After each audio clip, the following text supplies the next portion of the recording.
भारत गोटे एमती देश जो थी कि हिंदू मेजोरिटी 80-85% मात्र अन्य धर्मर किए 10% किए 15% किए 18% यार भितर किंतु सी तांकर कुरान हो बा बाइबल हो सी पढ़े पारे फिर गवर्नमेंट पैसा किंतु गोटे हिंदू बा हिंदू छुआ स्कूल गीता भागवत पढ़ी पार ना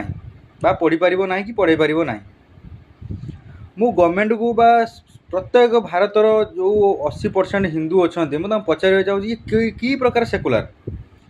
ये जो सेकुलार केवल साक्रिफाइस करेंगे हिंदू माने सबू क्षेत्र में हिंदू माने साक्रिफाइस करेंगे तो आमे तो मु भावुँ आमे भारत ना ये तो आम देश नुहे कि आमे फर्स्ट क्लास सिटीजनशिप नुहत आमे सेकेंड क्लास सिटीजनशिप क्योंकि सबू क्षेत्र देख हिंदू ही साक्रिफाइस कर जिते भी नियम है सबू तो अन्य धर्म ही क्रिश्चियन बाइबल पढ़े पार मुसलमान कुरान पढ़े पारे मस्जिद रे फिर गवर्नमेंट टंकार गवर्नमेंट पैसा दब किंतु हिंदू स्कूल कि कौ जगार गीता पढ़ी पार कि भागवत पढ़ी पार ना जोटा कि जो माने संविधान निर्माता 28, 29, 30A धारा लगे देइछन्ति मु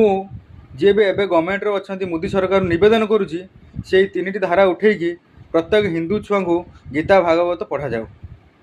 आमर से तेल लेने गया भाईचारा व तेल लेने गया सेकुलरिज्म अब हमको भी चाहिए बराबर का अधिकार। जय श्री राम।